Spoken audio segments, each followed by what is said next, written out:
காந்தமலை ஜோதி காண சபரிமலை பயணம் தானப்பா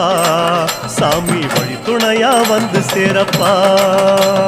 சபரிமலை பயணம் தானப்பா சாமி வழி துணையா வந்து சேரப்பா குருசாமி கால தொட்டு கூடி ஒரு சரணமிட்டு புலியேறும் பொன நினைச்சி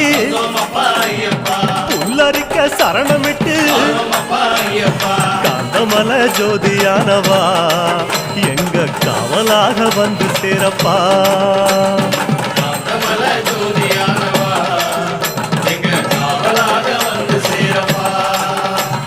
சந்நிதியில் கட்டும் கட்டி சபரிமலை காடு தேடி